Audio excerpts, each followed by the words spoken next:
Hello, Changemaker. Welcome to the Innovation Room, A place for business leaders, change agents, and change champions. anyone who wants to know where digital transformation is taking us, A place that sparks ideas. and explores what's really possible with software and technology. Ready? Let's see what's happening. My guest today is an expert in radical collaborations. She's a geekess, although she says she doesn't count herself as a technologist, and obviously I disagree. As head of the Scottish AI Alliance, she leads delivery of the Scotland's national AI strategy to champion trustworthy, ethical, and inclusive AI. She also stands at the intersection of technology and diversity. As the co-founder of Diverse AI, she champions diversity in all its forms, including gender, sexual orientation, age, socioeconomic background, or ability. In this episode, AI Mythbusters and Demystifiers, we confront the fear surrounding AI and take a view on its profound opportunities. We have some candid conversations around Scotland's unique approach to AI, the importance of being proactive rather than reactive, and how AI is redefining jobs. I am Somayeh, CEO of Geeks, and I invite you to the Innovation Room to join me with the brilliant Steph Wright, head of Scottish AI Alliance and co-founder of Diverse AI. Well, hi, Steph. Thank you so much for joining me in the Innovation Room. Shall we start with a bit of introduction about yourself? I'm very excited to have you here as a woman technologist and specialized in AI and a Scottish. So lots of greater stuff about having you here. But I'll let you introduce yourself first. Hello. Thank you so much for having me. Delighted to be here in the Innovation Room. And I don't think I've ever been called as technologist before, so that's quite exciting. Anyway, I'm Steph Wright. I'm currently the head of the Scottish AI Alliance. What's the Scottish AI Alliance? I hear you say. It is essentially a body tasked with the delivery of Scotland's national artificial intelligence strategy.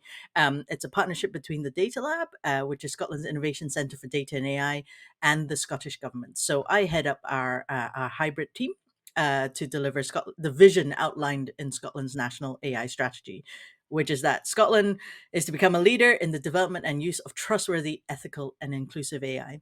On a side note, I'm also co-founder of Diverse AI, which is a brand new volunteer-run community interest company, not-for-profit initiative, trying to drive diversity in the field of AI, kind of working towards a diverse AI future, essentially. We'll be launching very shortly in June, but yeah, so that's me. Hello, everybody. Wonderful. Before we get into a very exciting topic of AI and a strategy in AI, and then why Scotland has a specific strategy, how is it different, all those wonderful conversations I want to get into. We have a tradition in the Innovation Room to just highlight the innovative people in the world, dead or alive, the people who are inspiring, and they are kind of people that we would want to have in the Innovation Room if you're doing any innovative work. Who would be your choice? And they can be dead or alive, fiction or real, and you can have more than one person. It's all like, feel free. Yeah, I remember you sent me a bit of prep heads up on this question, and to be honest, it's such a difficult question. There's so many incredible people. I mean, fictional. I love what's in your background, Edna. She's like awesome innovator, of course. She keeps coming up. I thought I'm the only one who loves her, but apparently not. I actually do a decent impression of her, but never mind. But yeah, actually, something that's been in my mind recently because it is I guess she is an innovator, and she's just very inspiring. And her name, I'm sure everyone knows in the world of AI, Timnit Gebru, former Google, and now head of DARE, the Distributed AI Research Center. And I was reading, there was a recent article in The Guardian about her on Monday. I obviously already knew about her and read about her story, and it's just so inspiring. I just love the fact that she is taking a stand against, a lot of what's wrong in the world with AI, and is completely, unrestrained about it, and being a, a woman of color who's gone through very different life experiences to essentially this the my majority of the sector, if you know what I mean. It's just incredible, and I'd love to just have a chat with her sometime, pick her brain, even see her. Actually, she doesn't even need to talk to me. I just want to be in the room with her and listen to what she has to say, because I just think what she's doing is incredible, and yeah, and definitely inspiration for everyone. And also, anyone wanting to innovate in the space of AI needs to hear what she has to say and understand where she's coming from, because she is essentially, um campaigning for, advocating for, trying to drive change to achieve an AI future that I think is what it should be, and not what it What currently is yeah. headed towards, if you know what I mean. Yeah. So yeah, yeah. So there's that. But there's so many people, so There many are inspirational certain people. there are certain people that their presence, again, when you said she doesn't need to say anything, there are certain people that their presence is inspiring. They don't need to say anything. So I completely get what you refer to. Going to your area of expertise and your role, shall we start with why Scotland decided, or how Scotland decided to have a specific AI strategy, and how is it different from other countries within the UK or outside the UK? What is it specific about the Scotland AI strategy? Well, the journey with Scotland's AI strategy started back in 2019, where essentially the Data Lab made a case for creating Scotland's AI strategy. The Scottish government have many issues that had devolved to the devolved governments, and data and AI were one of them. And I think, it seems like a long time ago now, but I think the thing at the time was that, look, the AI industry is at this point where it's about to get big. This was 2019, so I think, Mhm. this is before everything that we mainly talk about Yeah. now. Um, and we just felt that there was an opportunity there to try and perhaps pull together, bring together, the entire ecosystem to move forward, perhaps towards one vision. Otherwise, we might kind of miss that window, if if everything just grows and expands, and you kind of get to a point where trying to corral everyone together is perhaps too difficult, because it's too disparate by then. But that I you know but it was proposed by the Data Lab, supported by the Scottish government. And I think what was quite unique about the development process was that, instead of government strategies, which are usually, they either assign one person, an external person, or it's done internally, they worked with an external organization, i.e. Data Lab, to develop the strategy. Um, and I put together a proposal which had a kind of multi-phase kind of engagement with the public and stakeholders. So we had a steering group. We had a whole. From the steering group, we defined 5 enabling themes, and we convened working groups, from across the ecosystem in that. And in parallel, we also had a big public engagement program to try and find out, what people thought. We also had a public consultation. So I think in general, it was perhaps a slightly different way of putting together a government strategy. Yeah, I was Our gonna original say that's not normal way of government creating a strategy. That's interesting. I think it's probably the recognition that AI is going to impact us all, Mm. so it can't possibly be the vision of, 10 people in a room. It had to have as many voices heard as possible. And our original plan was that it was to be launched September 2020, in the program for government. And we all know what happened in March 2020. The world literally turned upside down, and our entire plan for, kind of in-person public engagement events and everything, all just went out the window. Our working groups, everything. It took us a month or two, as most organizations did, to figure out what they were doing and how they could shift what they were doing. And eventually we got there. We shifted all our public engagement stuff to online. It was really interesting. The organization we commissioned to help us with the public engagement, the Democratic Society, they ran interestingly calls and groups with multi-generational kind of groups of people, which was fantastic. And then we had to shift obviously all our working group and everything facilitated from in person to online, which I suppose you can argue lost Yeah. some stuff, but Yeah. yeah. But it's still like that's how we coped with what was the Indeed. reality of the situation back then. How is it like? What does it mean in reality for the businesses in Scotland and the businesses who are working with Scotland? This AI strategy. What does it in practice mean? Yeah, absolutely. When I think during the development of the strategy, there was a lot of realization that look, you know, Scotland's a devolved government, but it's ultimately part of the UK, and lots of things don't fall within the purview of Scotland. So we didn't have to worry about certain things, where, say, the UK strategy, which came out 6 months after the Scottish one did, obviously had a much bigger remit than ours. So that there was an element of trying to understand, where could we make a difference? Where could we make an impact? It was recognized that obviously Scotland's academic heritage in AI is second to none. It was one of the founding, kind of AI research kind of places in the world, and we had a thriving tech industry. So it was just about how can we kind of join this up on a vision that would benefit everyone. Scotland has um, a concept called the National Performance Framework, which I guess in a way you can consider it's a bit of a manifesto for what kind of country Scotland wants to be. So we tied the strategy's aims towards that, and part of the strategies thing was also to showcase uses of AI already, in place, and the infrastructure we already had. So, I mean, the strategy was eventually delivered at DataFest, which is Data Labs Festival of Data Innovation. And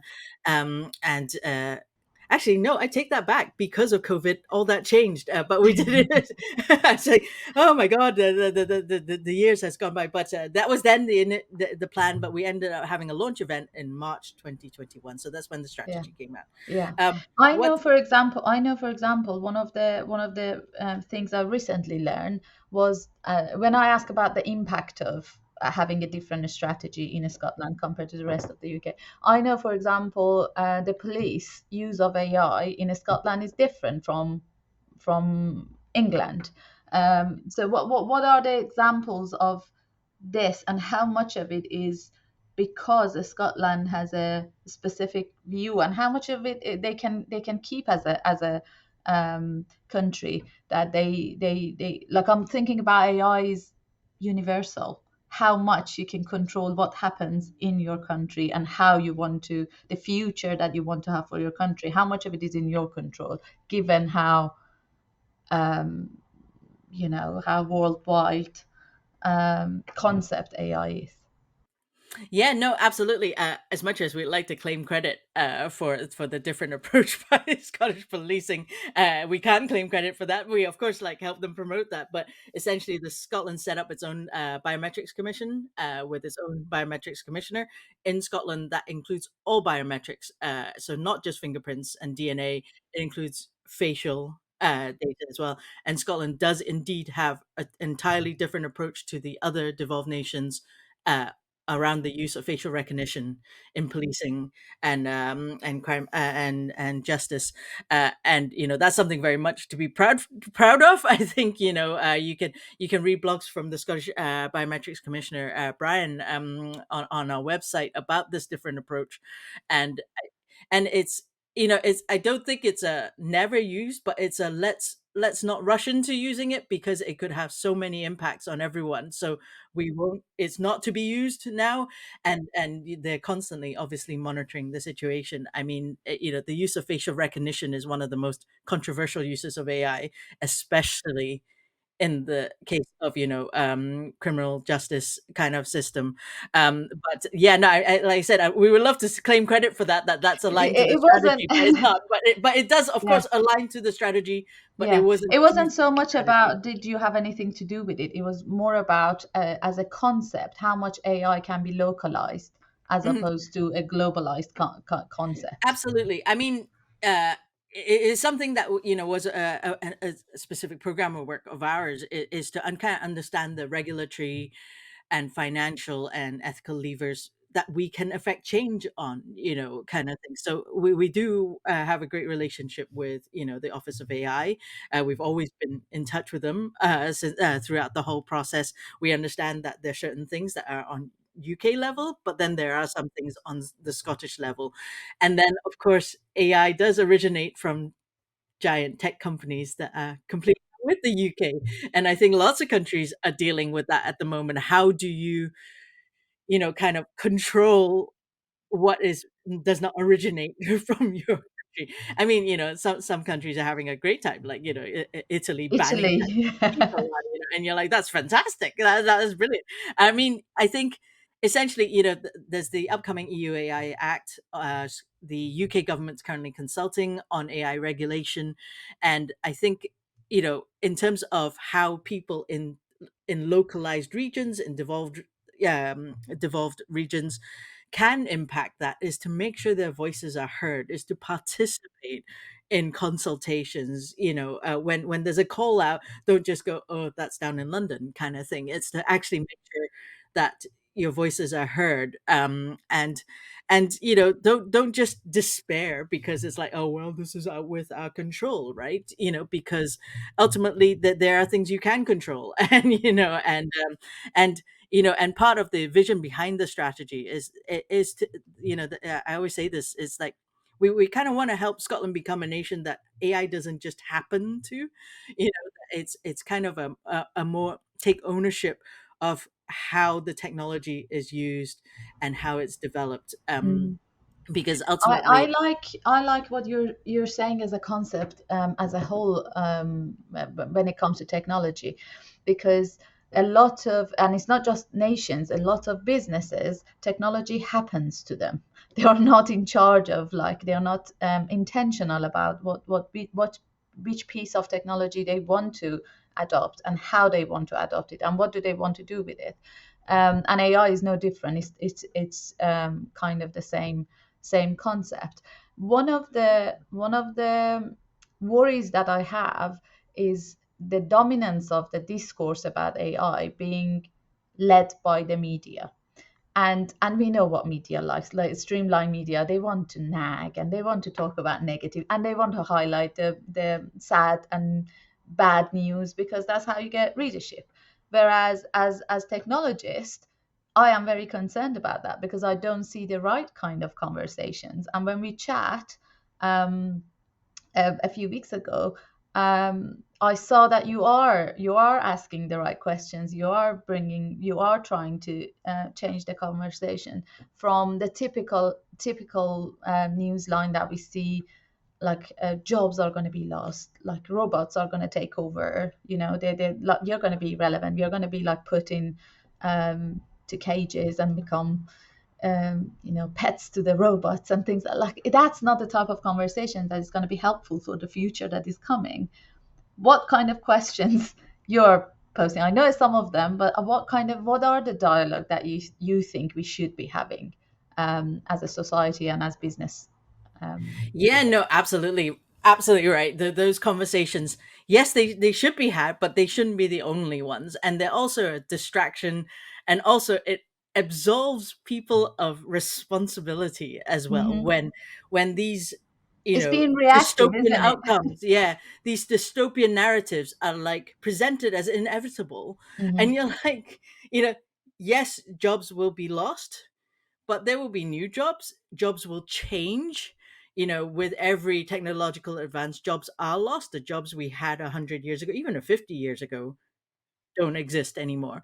And then new jobs coming up, like, seeing jobs like, chat GPT prompt engineer. I was like, Yeah. who would have thought? Like, even a year ago that would Yeah, be a job, right? yeah, And and stuff like that. And that, and the way it's kind of presented, oh, you'll become redundant, and that that shifts a blame onto technology. AI will take your jobs. You're like, AI isn't a person. The people who deploy and develop the AI are the people. They're the ones making a decision. yeah. So, you know, Well, it AI, doesn't help when we had what was it last week? BT the saying Goldman Sachs, oh, and 55,000 the BT, yeah. jobs are gonna be cut due to AI. I'm like, really? 55,000 and all because of AI, and no bad management, no bad planning, no aggressive hiring when you didn't have a plan for, like none of that, just because of AI. So it's people are abusing, people are just blaming the technology and taking theirs. So it's that being proactive versus reactive. Like, this is happening, this is horrible, this is gonna, not be nice. So what are the conversations? What are the good conversations that we could be having? You mentioned, for example, jobs are changing. So one of the conversation I am trying to have everywhere I go is, what is the future of job? What is the kind of jobs we are going to have, and how can we train people in different stages? So people who are entering the job market now, like apprentice programs, that kind of stuff, and then people who are in university, people who are in high school, people who are 10 years old. Like, what do we teach them? Like, what, let's have that conversation, as opposed to there won't be any jobs for anybody. um Yeah, no, absolutely. I mean, the conversation does need to shift. Like, how do we prepare our our people, our population, to prepare for this? Is what, AI is here. It's coming. Technology is here. Data, digital.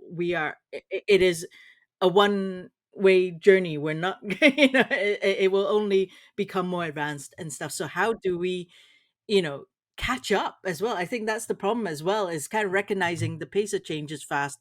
How do we train, um, people currently in the workforce, like you said, people about to enter the workforce, and our children, like to prepare them for this world of technology, essentially. And the discussion definitely needs to be there. We need to look at how we are skilling, how we are providing skills, how we are educating people, how we are helping people reskill, upskill. There tends to be a kind of conversation around upskill, but how do we reskill? It's a slight nuance there, so it's one of these. Okay, so if there's got to be this group of people because their jobs are currently tedious and boring and will be replaced by AI technologies, because that's what AI technologies are brilliant at, kind of doing boring, repetitive kind of I jobs have that. a slightly different. I don't want to say concern, because it's not it's like in my head. I'm thinking about it a lot these days, which is, we used to think it's the boring, repetitive jobs that are going to be replaced and automated and like taken over by AI.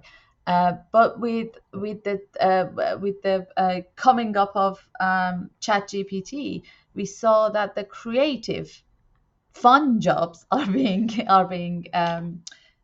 done better by the AI. So what I'm thinking about is, this means the people with average skills of any kind is they are the ones that we need to think about, because the people who are very skillful, they are very advanced in what they do, they can just engage, at least for where we are, they can engage with AI and produce even better, faster um, results. But it's just the people who were, so think about copywriting, for example, as a profession. If you were an average copywriter, people can get better copywriting results from ChatGPT than they would get from an average human. This means all of a sudden, your average copywriters, I don't know how big that sector is, they are going to be out of job, because people just use ChatGPT to produce what the copy they needed to produce. But if they need really great copy, really creative, they still need those, like, really creative, really advanced copywriters, and I'm sure they're collaborating with ChatGPT to produce even better results. So that's one of the areas that I'm thinking, what's going to happen to, we have a lot of people who have average level of skill. What is going to happen to them? What are we going to do to that? Like, can we make everybody brilliant? Can everybody want to be brilliant in, or people were happy to be having an average level of skill. What's going to happen to them?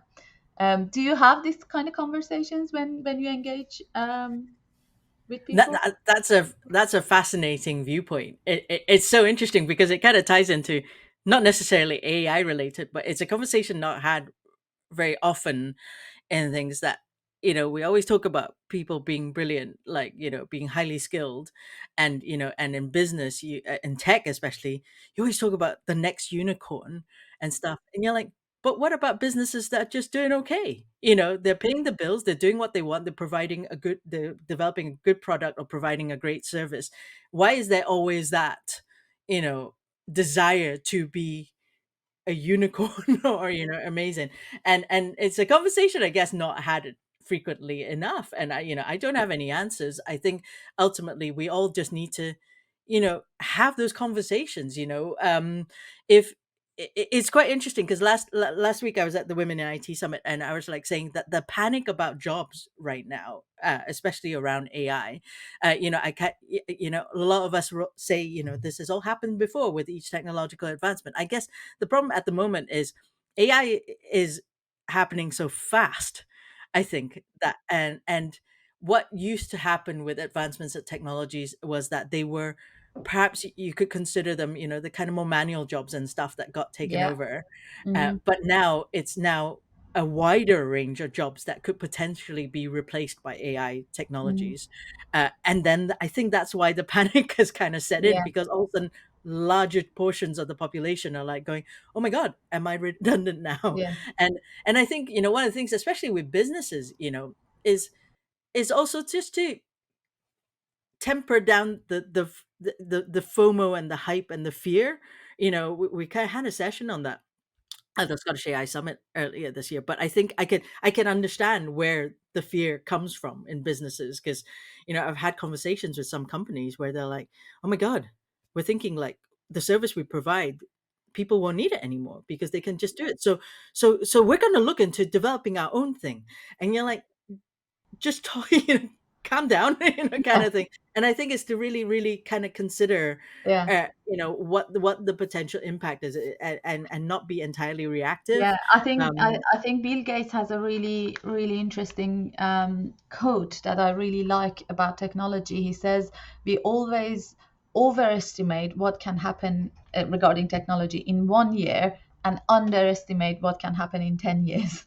And I think that's what's happening. People are thinking like in 1 year I'm going to be irrelevant. No, it's not. It's not going to be like that. You're not going to be irrelevant in 1 year, but what you think is might happen in 10 years is probably is going to happen in the next 2 3 years. So that adjustments of what's happening is crucial, I think. And part of, I think, the government responsibility and the organizations like yours responsibility is to lead people in what I call the liminal spaces that we have entered, that the space in between that is chaotic. People don't understand what is happening is a lot of fear, lot of unknown, lot of anxiety, and the conversation like how do we lead the nations? How do we lead masses through these liminal spaces? It's kind of like COVID. When it happened, there was a big role for the government and organizations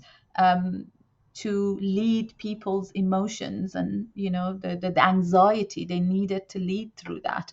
And I'm not seeing that enough from from the government or from the organizations like such as parliament, not just the government, that they are actually leading the nation. They are reducing that anxiety. They are having the right type of conversation so people are not anxious.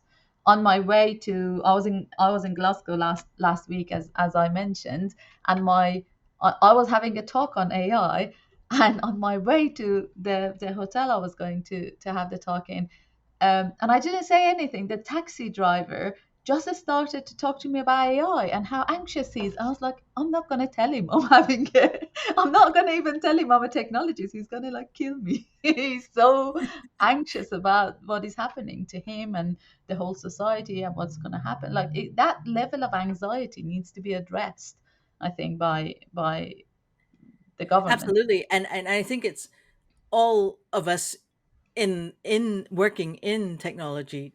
it's all our responsibility as well to try and correct the narrative that's out there, because as you said right at the start, you can understand why media presents things the way they do, because their purpose is to get eyes on their articles, right?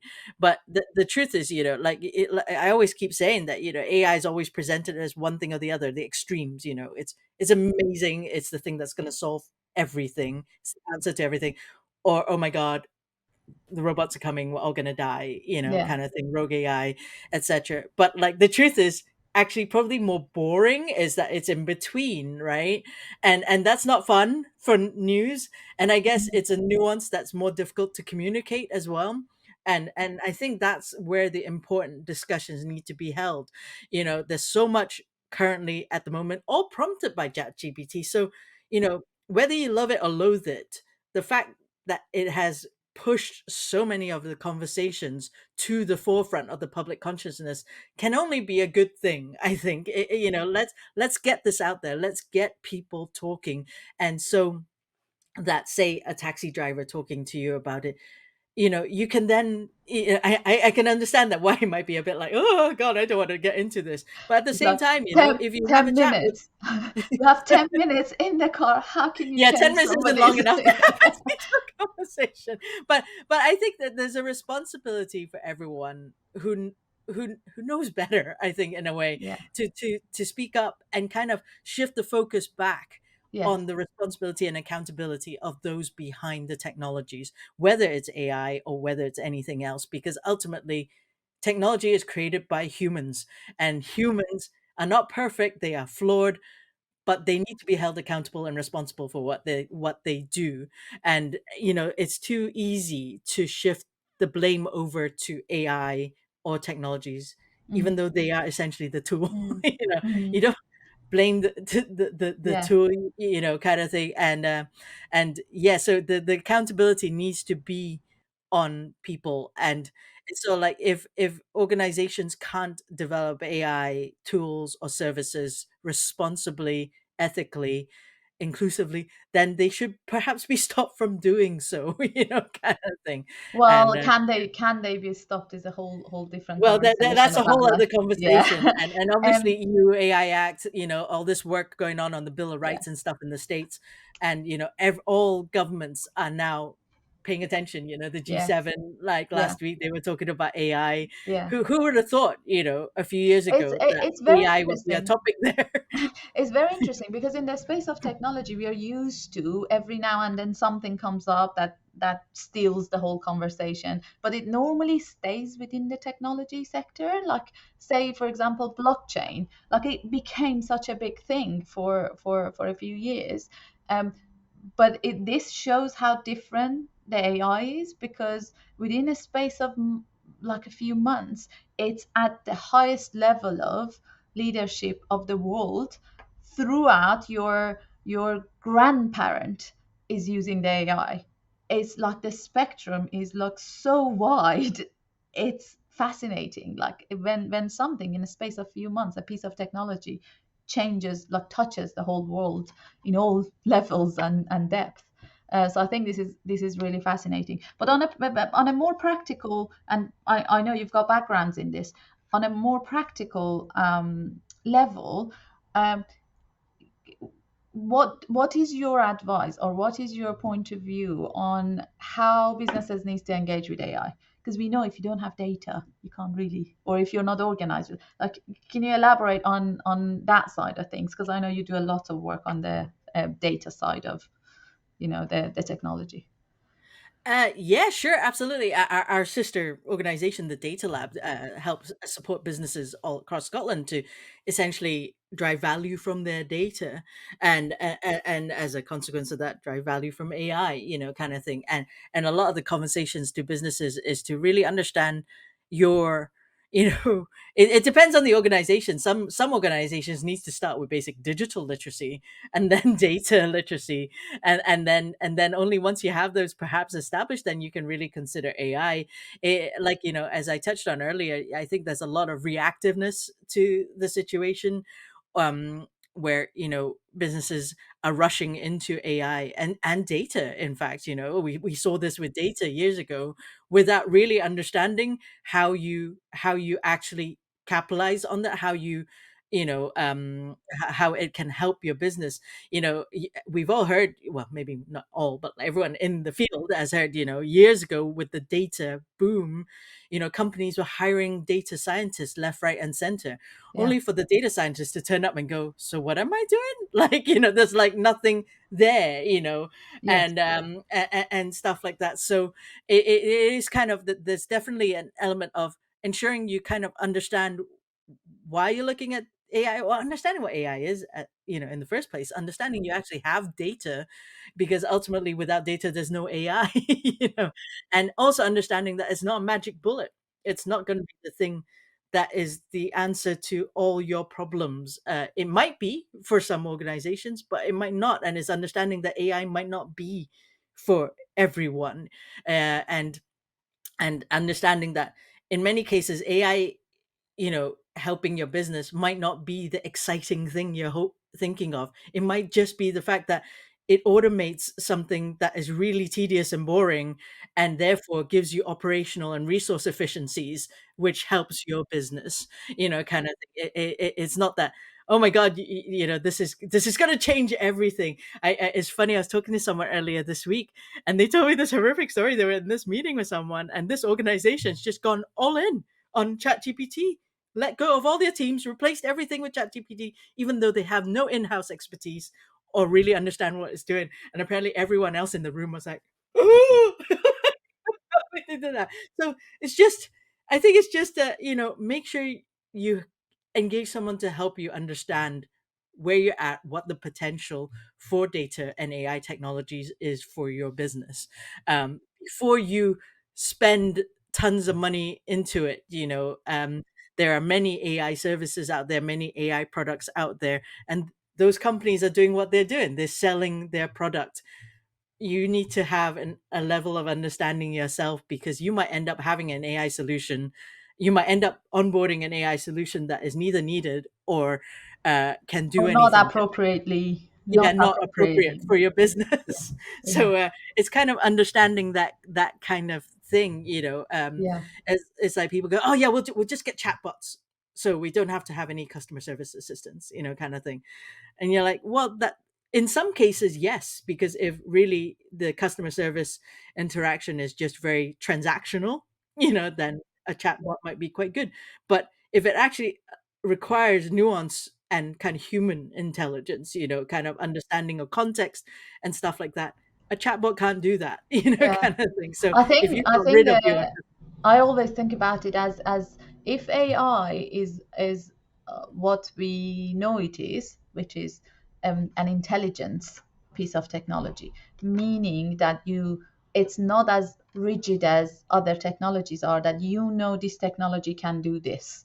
Like the power of generative AI specifically is that every day it can surprise you with the new capabilities that you did. It's almost like I use a dating analogy with technology generally, but specifically with AI. It's like dating somebody. Like you keep learning about them. Like if you don't just go propose to somebody. Some people do, but you don't just go propose to somebody on your first date. You get time to know them. You get the time to meet with them, see them in different settings, and have different conversations to really understand them and see is this person, is this relationship going to go anywhere? Is it a healthy relationship? Is it a good relationship? So it's the same with AI and technology generally, that not every technology is for everybody. AI is probably going to help everybody, is applicable to every business, but they need to find which part of AI, which functionality, and what part of their business. And it's a journey, and there is learning, and there is getting used to, and all those kind of things, which is which is we can have hours of conversations around that. well, on your point about generative AI, though, it's also understanding what is the generative AI model learning from, kind of thing. You need to have a kind of understanding from that. So in terms of dating, finding out more about people and, kind of change. But like, but you're doing that from your own experience. And like, what is your experience? If you've only like, had lovely, lovely people, then perhaps everyone will seem not as nice, or you're very trusting that people will be lovely. Or if you've had lots and lots of bad experience, kind of thing, that would change how you did. So yeah, no, I mean, with generative AI, I think lots of businesses don't understand it is generative. It takes stuff and it learns from stuff, but you don't know what stuff it's learning from, because it could be anything. That's why lots of organizations that actually have client data are telling their team, do not feed your Yeah, client data into like yeah, ChatGPT, yeah, because God knows where that's going, and what you're coming back is God knows where that came from, kind of thing. yeah. So it's It's kind of that. it's understanding the whole thing, and that's why technologies have a, as you said, and I fully agree, they have a responsibility to educate um, the people, be it a government, be it other businesses, be it the public. We have a responsibility to explain what happens and how you engage, how these AI works, as much as we understand, because I know there are some parts of it we don't even understand. Like it's kind of a black box. We don't know what's happening in it. But as much as we understand, we can enlighten other people about, how does it work? What are the risks? What are the how do you even engage with it? I have seen a lot of people using ChatGPT or similar technologies like Google search. They ask search questions. I'm like, why would you bother? Like, why would you bother? You need to learn how to have a conversation with it, how to use it, how to, imagine what is it gonna be used for, and there are methodologies and the ways of like doing that kind of ideation. But when I'm conscious of our time, and I want to also cover your very great work in diversity and your new initiative on diverse AI. Why now, and what is your goal? What is your hope? Yeah, no, thanks very much. Well, I was involved in Women in AI, who has this mission to, ensure that, AI is, no one gets left behind by AI, which Mm. is brilliant. Um, and then through Women in AI, I kind of met some amazing people. And essentially, we got to a point where we're like, we'd like to take the diversity angle beyond just women. And we decided, you know what, let's try this. We're all passionate about this. So Toju, who's founder with me, she was the Women in AI UK ambassador, and the two of us went, let's, she said, I'm going to try and do something, and I was like, I'm here, let's do it. And so we founded Diverse AI. It's a community interest company, not for profit, run entirely by volunteers, and essentially our tagline is to support and grow diversity in AI.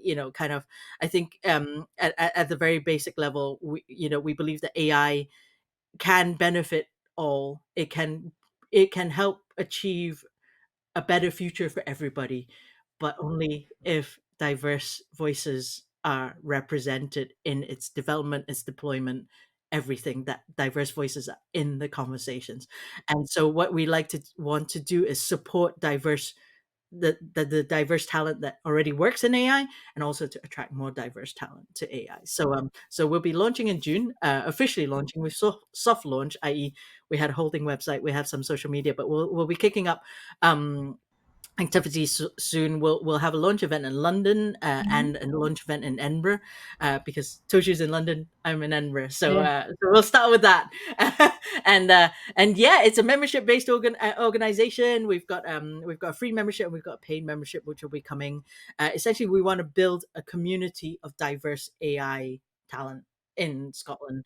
With our membership community, our paid membership community, we want to create essentially a place where people can go find diverse AI people, so that there's never an excuse at an AI event to have a panel that is all one look. Let's put it that way. And when we talk about diversity, we talk about diversity of gender, of sexual orientation, of age, of socioeconomic background, of ability, because that when you look at it, of course there's lots of um challenges for women in tech, and women, and absolutely, but it's not just, intersectionality. Of course, we've kind of mentioned that, and no, I think.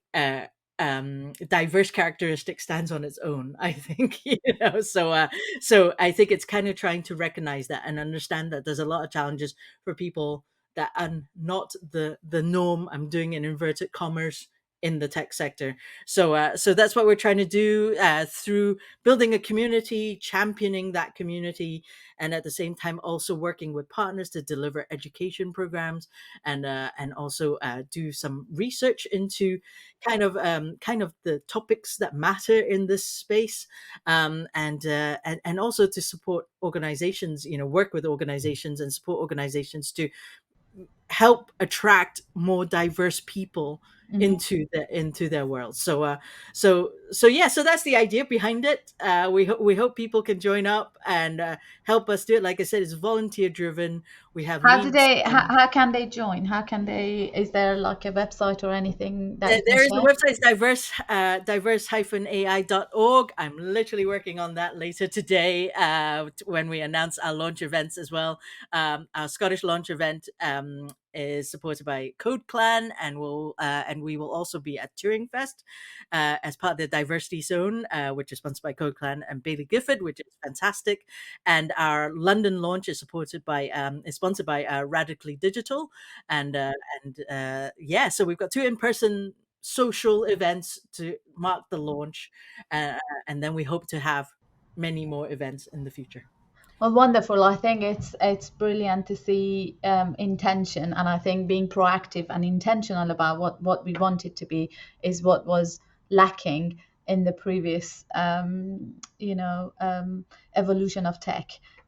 We weren't intentional to have diversity, and hence we ran into problems of in the health tech. There are issues with women, like the data, and the tech is developed around male data, and then in systems and tech such as policing, we have problems with certain ethnics because we haven't had that we weren't intentional about making sure that doesn't happen. So I think it's wonderful what you're doing, Steph Wright. Thank you so much. And just to say, just to jump in there, like, obviously, Diverse AI isn't the only initiative. There are lots of amazing initiatives out there: women in IT, women in data, women in AI, Girl Geeks, there's Girl Geeks Scotland as well, and then in Scotland, there's Scotland Women in Tech. So we're hoping to work with all these amazing organizations. This Code First Girls, everyone. I think it's a collective effort because a lot of these initiatives are actually volunteer driven. So let's not do it alone. Let's all come together and kind of bring this together. And obviously what you were saying with all these biases and stuff, Invisible Women, Caroline Criado Perez, that's a must read for anyone in this. So yeah, just had to get it in there. If you haven't read it, read it, because it's just it's so important. Wonderful. Thank you so much, Steph, and I hope to talk to you soon. Brilliant. Thank you very much for having me. Thanks. Thanks for joining us in the Innovation Room. We hope it sparks some ideas. Want to learn more about what we do? Maybe you could even be our next guest. And spark some ideas yourself. Find us at Geeks Ltd. And join us again soon. Because real change never stops.